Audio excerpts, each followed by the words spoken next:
Mabuhay mga mag-aaral! Ako si Binibining Mesperos upang talakayin ang tatlong bahagi ng teksto o pagsulat ng isang sunisay. Una, panimula.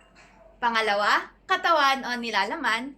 At panghuli o pangatlo sa teksto ay ang wakas. So ano nga ba ang panimula? Ang panimula ay pinakamuka ng isang komposisyon. Sa panimula din, hinahatulan kung matagumpay o mabibigo ang isang katha. Kailangan sa simula, sulyap pa lang ng mga mambabasa ay nagiging kaakit-akit at nakapupukaw ng kanilang atensyon. Pangalawa, katawan o nilalaman. Sa pagsulat ng bahaging ito, matatagpuan ang wastong paglalahad ng mga detalye at kaisipan na nais ipahayag o ipadating ng may akda sa mambabasa. May tatlong hakbang o pamamaraan para maisagawa ang panggitnang bahagi ng sulatin. Una, pagpili ng organisasyon.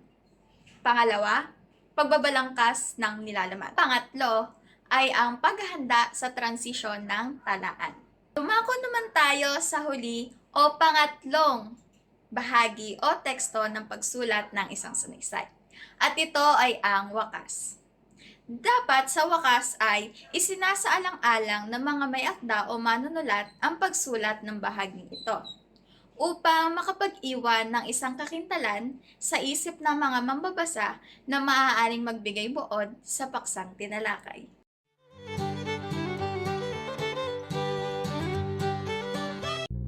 Paglalarawan o sa Ingles ay descriptive. Ito ay isang paraan ng pang-araw-araw na pagpapahayag. Ito ay gumagamit ng mga descriptive na salita o mga pang-uri upang bigyan larawan o katangian ang paksang tinatalakay. Pagsasalaysay o sa Ingles ay narrative. Ito ay nagsasaad ng mga pangyayari o karanasan gaya ng pagkukwento ng mga kawili-wiling mga pangyayari. Itinuturing ito na pinakamasining, pinakatanyag o pinakatampok na paraan ng pagpapahayag. Ito rin ang sinasabing pinakamatandang uri ng pagpapahayag sapagkat dito nagsimula ang iba't ibang kwentong bayan. Paglalahad o informative expository sa Ingles.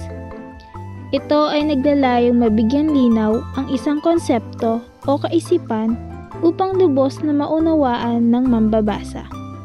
Sa pamamagitan ng paglalahad, nagiging ganap ang pagkatuto ng isang tao dahil nabibigyan siya ng pagkakataong makatuklas ng isang ideya o kaisipan na makapaghahatid sa kanya ng kalinawan sa paksang pinag-uusapan.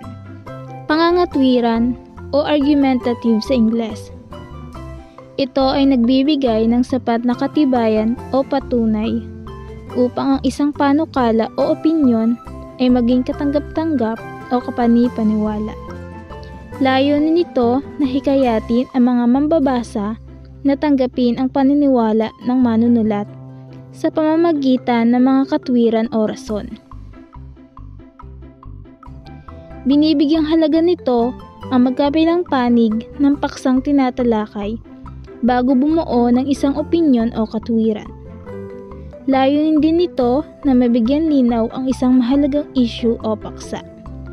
Panghihikayat o persuasive sa Ingles. Ito ay naglalayong mangumbinsi sa pamamagitan ng pagkuha ng damdamin o simpatsya ng mambabasa. Nakabatay ito sa opinyon upang maimpluwensyahan ang paniniwala, pag-uugali, intensyon at paninindigan ng ibang tao. Isinusulat ang tekstong ito upang mabago ang takbo ng isip ng mambabasa at makumbinsi na ang punto ng manunulat ang siyang tama at hindi sa iba. Ito ay may subhetibong tono sapagkat malayang ipinahahayag ng manunulat ang kanyang paniniwala at pagkiling sa issue. Pinangungunahan ang manunulat ng kanyang emosyon. Panglilibang o entertainment sa English. Layo nitong maghatid ng impormasyon sa pamamagitan ng magaang paraan. Hindi seryoso. Hindi kinakailang magpatawa ng manunulat. Bagkus maghatid ng impormasyon na nakatutuwa para sa mga mambabasa. Kalimitan itong ginagamit sa mga di gaanong formal na pagdiriwang. Maraming salamat sa inyo. Naway mayroon kayong natutunan mula sa natalakay na aralin nila Binibining Margie at Binibining Jamela. Muli, ako si Binibining Lovely at ito ang estratehiyang WAW o Watch, Adapt, and Write.